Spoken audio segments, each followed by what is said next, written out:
What I'm about to show you, and what you've probably already seen in the thumbnail, is something that I've wanted to show you for years and years and years.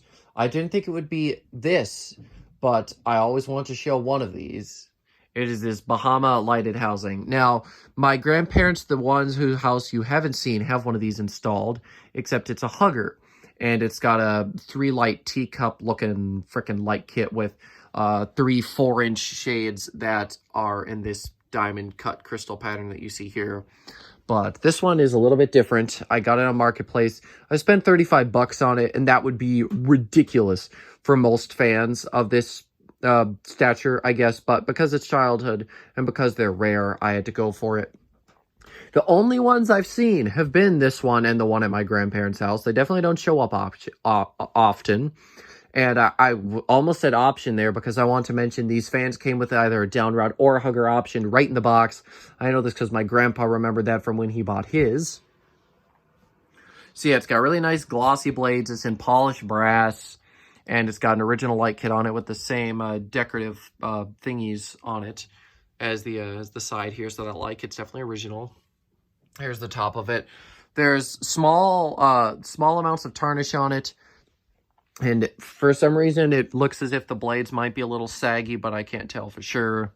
Either way, it's fine. It doesn't wobble horribly. The blades aren't warped, which is shocking because this fan was installed in a frickin' lake house. Of course, was installed in a kitchen, and there's a little bit of grease on top. So, but I don't think there's enough to really aid in protecting it that much. There's definitely a bit of tarnishing and stuff up on the canopy too that could use some work, but overall I'm happy with it. I would have probably paid, well, they originally wanted $50. I was really tempted because I had the money for it. However, eventually they did drop the price, and my dad walked into my room and said, "Hey, isn't this like the one that my parents have?" And I'm like, "Yes, send them a message. I want it." So I'm glad I have it because I absolutely love this fan. And actually, now that I think about it, I'm pretty sure I asked my parents to get me this one a while ago, and they said no. So that actually has happened to me a few times where they've told me, no, you cannot get this fan. Then all of a sudden, Dad walks in my room and is like, "Hey, do you want this fan?" And I don't even bring it up. I'm just like, "Yeah, I want this fan. You clearly do not remember that I asked you for this one, but yeah, I want it."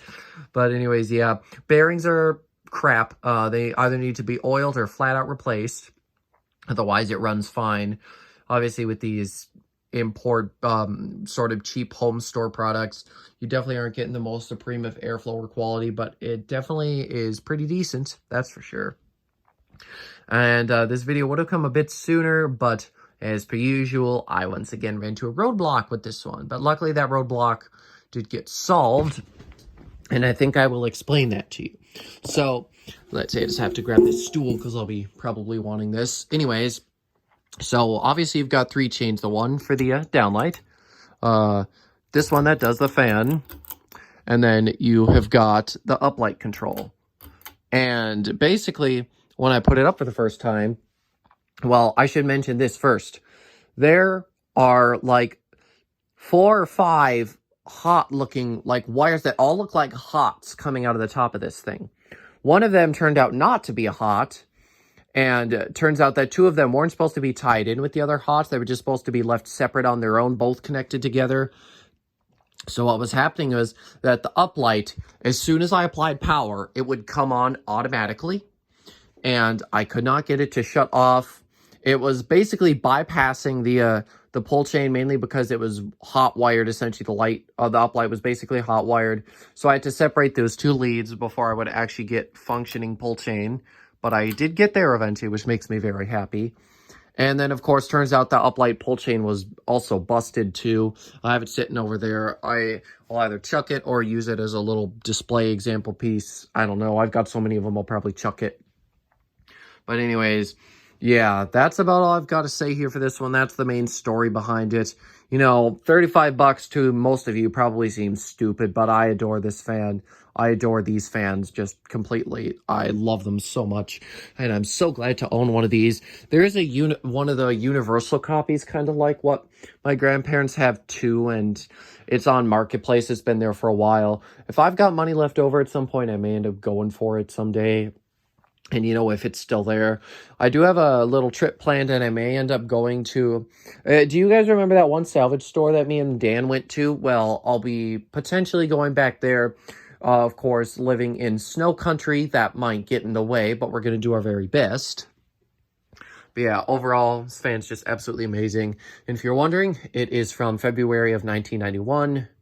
So I don't know when Bahama started and stopped doing fans. They were most likely sold at Payless Cashways and some other divisions of that same place. But yeah, that's about all I've got to say here. The wing is back in its wing rack now. I don't know if you ever even saw that I put that one back up, but I did. And pretty much everything else over here is the same. This area is a complete disaster. That needs to be redone. But otherwise, practically everything else is the same. Nothing else has changed.